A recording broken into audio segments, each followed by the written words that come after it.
Hey guys, कैसे हो आप सभी लोग। Welcome back to my channel AG anime manga. तो गाइस, आज मैं एक्सप्लेन करने जा रहा हूँ बुक ऑफ एस्पर के एपिसोड नंबर 460 को, कि आल्सो काफी ज्यादा अमेजिंग होने वाला है। इसलिए पहले ही वीडियो को लाइक शेयर कमेंट सब कुछ कर डालना। और बाकी जिन लोगों ने भी अभी तक इसके पिछले एपिसोड को नहीं देखा है तो मैंने उस एपिसोड का लिंक इस वीडियो के नीचे डिस्क्रिप्शन में दे दिया है, आप लोग जाकर के पहले उस एपिसोड को देख लीजिए। बाकी जिन लोगों ने ऑलरेडी देख रखा है तो उनके लिए शुरू करते हैं हमारा आज का ये वाला एपिसोड। अब इस एपिसोड की स्टार्टिंग में हमें लियू जियू के कोर्टयार्ड का सीन दिखाया जाता है, जहाँ पे कि लियू जियू खड़ा होता है और तभी उसके पीछे हु मेयर आती है और उसको आवाज लगाते हुए कहती है कि सेकंड सीनियर ब्रदर। के साथ हमें मेयर को भी दिखाया जाता है जो कि कमजोरी के कारण अभी भी कांप रही होती है। तो वो वहाँ पहुँचते ही बेहोश होने लगती है। अभी लियू जियू जल्दी से मेयर को नीचे गिरने से बचा लेता है और उससे कहता है कि मेयर, आखिर तुम्हारे साथ क्या हुआ है, आखिर तुम इतनी ज्यादा बुरी तरीके से जख्मी कैसे हो गई हो, और क्या क्विलिंग और यूलिंग ने तुम्हारे ऊपर अटैक किया जब तुम उस कमीने लड़के ज़ूफेन से डील कर रही थी। तो मेयर कहती है कि नहीं, उन्होंने कुछ भी नहीं किया, ये सब कुछ तो उस सड़े हुए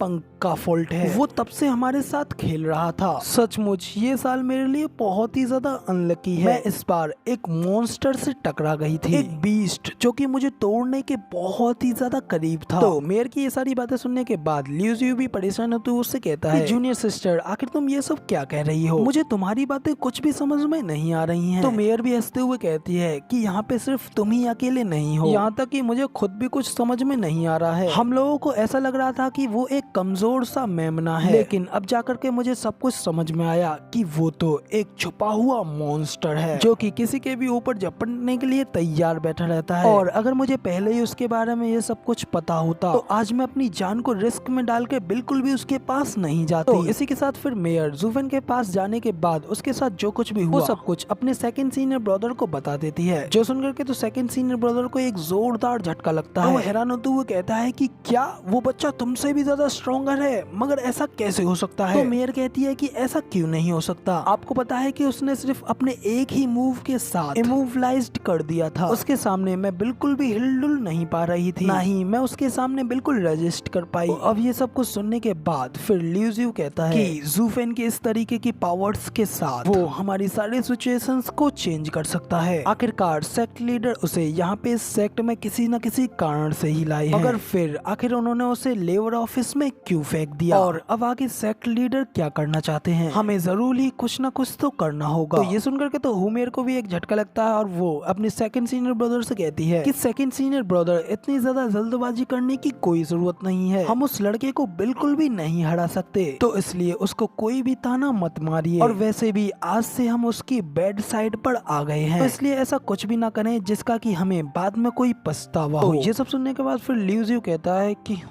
तो इस सब से क्या फर्क पड़ता है, ये जगह डीमन स्कैमिंग सेक्ट है, तो इससे कोई फर्क नहीं पड़ता है कि वो कितना ज्यादा ग्रेट है, और उसे लंबा खड़ा होने के लिए अभी भी एक स्थिर आधार की जरूरत है। और अभी फिलहाल मेरी समझ में जो बात फिसल रही है वो उसके सेक्ट लीडर के इर्द गिर्द घूमने की योजना है कि हमारे एलाइट सिलेक्शन में बहुत ही ज्यादा इफेक्ट डाल सकती है। और अब ये डिसाइपल्स के मामलों जितना सरल मामला नहीं रह गया है, मैं इस मामले को मास्टर के पास ले जाऊंगा और उनसे इस मामले के ऊपर उनका ओपिनियन सुनूंगा। तो ये सुनने के बाद मेयर कहती है कि क्या वेनरेबल सी। लियू जियू हंसते हुए कहता है कि हाँ बिल्कुल सही, मैं उन्हीं के पास जा रहा हूँ, अपने सेक्ट लीडर के लिए ज़ूफेन के महत्व की जानकारी लेने दीजिए। और फिर मास्टर से उसके बारे में सब कुछ पता लग जाने के बाद हम किसी एलाइट सीनियर ब्रदर से उस लड़के से डील करने के लिए मदद ले लेंगे, जो कि इस बात के ऊपर निर्भर करेगा कि सेक्ट लीडर उसे कितनी ज्यादा वैल्यू देते हैं, और अगर सेक्ट लीडर की आंखें उसी के ऊपर हैं तो हम लेबर ऑफिस को पूरी तरीके से ब्लॉक कर देंगे और उसे इस वजह से कोई भी ग्रेट मेरिट नहीं मिलेंगी, जिस वजह से वो हमेशा के लिए वहीं फंसा रह जाएगा, और अपने उत्थान को आधार बनाने के कोई भी बहाने के नहीं होने पर वो हमेशा के लिए वहीं फंसा रहेगा। तो मेयर कहती है कि मगर लेकिन वो अपनी इतनी ज्यादा खतरनाक स्ट्रेंथ के साथ वो कभी भी किसी भी इनर डिसाइपल को चैलेंज कर सकता है, और किसी भी एल्डर या वेनरेबल के पता लगने से पहले ही वो वहाँ से बड़ी आसानी से बाहर निकल सकता है। और इसके अलावा 3 महीनों में हमारा कंपटीशन शुरू होने वाला है, और वो हमारे लिए सबसे बड़ा खतरा है। तो ये सुन लियू जियू हंसते हुए कहता है कि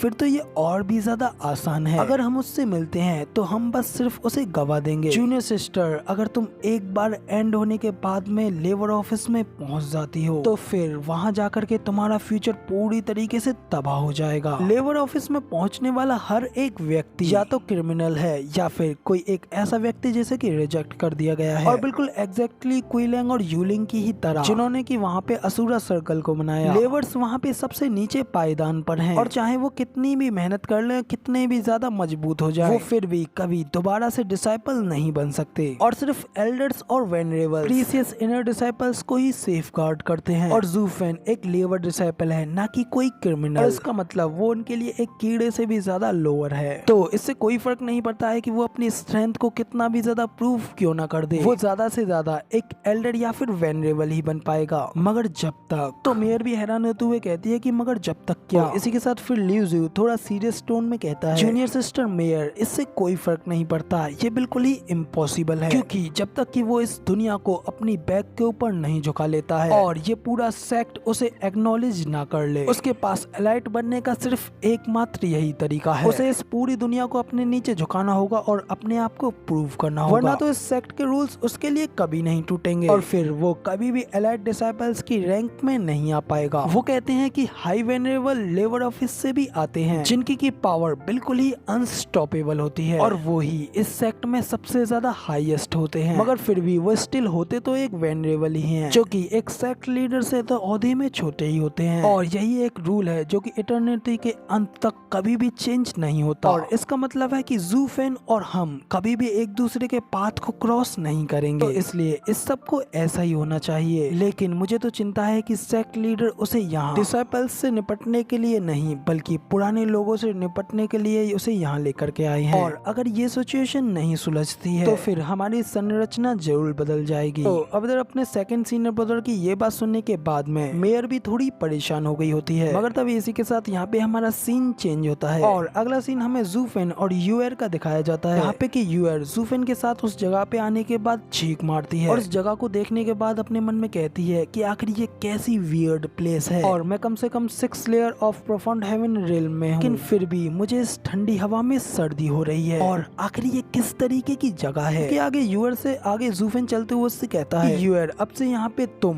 मेरी अंडर गार्डियंस में हो, तुम्हें मेरे वर्ड्सों के एक एक लेटर को फॉलो करना है और नो मैटर ये पाथ कितना भी ज्यादा कठिन क्यों ना हो या फिर ये रास्ता कितना भी ज्यादा उबड़ खाबड़ या फिर डेडली ही क्यों ना हो, तुम्हें मेरी बात को ही ओबे करना है और इस बात को अपने दिमाग से बाहर निकाल देना कि कोई भी तुम्हें यहाँ पर बचाने के लिए आएगा, क्योंकि मैंने यहाँ पे एक बैरियर को सेटअप किया है, इसकी वजह से वो दोनों यहाँ पे आकर के तुम्हें कभी भी नहीं ढूंढ पाएंगे। तो अब क्या तुमको सब कुछ समझ में आया? तो ये सुन यूएर भी कहती है कि हाँ मुझे सब समझ में आ गया। अभी ज़ूफेन आगे कहता है कि कोई सवाल मत करना कि तुम कितनी ज्यादा स्ट्रॉन्गर बन जाओगे या फिर तुम्हारे सर्वाइवल की कितनी ज्यादा रेट है। तो यूएर भी कहती है कि बिल्कुल भी नहीं, मेरे लिए ये जानना कि तुम मेरी मेरिडियंस को रीस्टोर कर सकते हो और मुझे आगे कल्टीवेट करने में मदद कर सकते हो, मेरे लिए इतना ही काफी है, इसके अलावा मुझे और कुछ मैटर नहीं करता। तो अब इधर यूएर की ये बात सुनने के बाद में ज़ूफेन भी रुकता है और हल्की से स्माइल करता है, अपने हैंड से कुछ हैंड साइन बनाने लगता है। इसी के साथ फिर ज़ूफेन एक स्पेल कास्ट करता है, place of Yen, gates of heaven. क्रोध की चीखें मेरे अंदर इकट्ठी हो जाती हैं, कड़कड़ाती हवा मेरे शरीर को झुलसा देती है, इस आकाश को चीर दो और इस दुनिया को नष्ट कर दो और अभी के अभी ओपन हो जाओ। तो अब इसी के साथ में ज़ूफेन के इसी स्पेल के साथ में हाथ में एक ब्लैक पर्पल एनर्जी घूमने लगती है और ज़ूफेन के ओपन कहने के साथ ही वहाँ पे काफी बड़ा पोर्टल ओपन होता है, जिसे देख करके तो यूएर काफी ज्यादा शॉक हो गई होती है, उसकी आंखें खुली की खुली रह जाती हैं। फिर वो हैरान होते हुए कहती है कि ये तो ज़ूफेन कहता है कि हाँ ये एक 7th ग्रेड की अरे है, मैंने इस ब्लैक विंड अरे को सेटअप किया है, मैंने सबसे तेज कड़कड़ाती हवा को सबसे ज्यादा मजबूत इस कब्रिस्तान के सेंटर में इकट्ठा किया है और इस जगह पर एंटर करने पर किसी की भी हड्डियां और टेंडेंट टहनी की तरह टूट जाएंगी और एक कमजोर दिमाग तो इस दरवाजे की तरफ देखते ही खत्म हो जाएगा, मगर तुम नहीं, क्योंकि तुम अपने पास एक डेथ विश रखती हो, यानी कि डेथ की इच्छा। ओ गाइस, अब इधर ज़ूफेन के इतना कहने के साथ ही हमारा ये वाला एपिसोड यहाँ पे पूरी तरीके से कंप्लीट हो जाता है और अब आगे क्या होने वाला है वो तो अब आप लोगों को अगले हफ्ते ही देखने को मिलेगा कि कैसे ज़ूफेन यूएर को 3 महीनों तक ट्रेन करेगा और उसे कंपटीशन आने तक कितना ज्यादा स्ट्रॉन्गर बना देगा। ये सब कुछ स्टोरी तो अब आप लोगों को अगले हफ्ते ही देखने को मिलेगी। फिलहाल इस एपिसोड के कुछ टाइम बाद मैंने एक नए मनहुआ की एपिसोड को बनाया है, जैसे कि मैं कुछ टाइम बाद अपलोड करूंगा और आप सभी को उस मनहुआ को सपोर्ट करना है। एक बार उसे पूरा देखने के बाद मुझे कमेंट करके जरूर बताना है कि वो कैसा बना है। बाकी फिलहाल ये वाली वीडियो पसंद आई हो तो यार एक लाइक कर देना, साथ ही कमेंट करके जरूर बताना कि आपको हमारा ये वाला वीडियो का एक्सप्लेनेशन कैसा लगा और चैनल पर नए हो और आगे भी ऐसी ही अमेजिंग वीडियोस को देखना चाहते हो तो इस चैनल को सब्सक्राइब से कर देना शुक्रिया।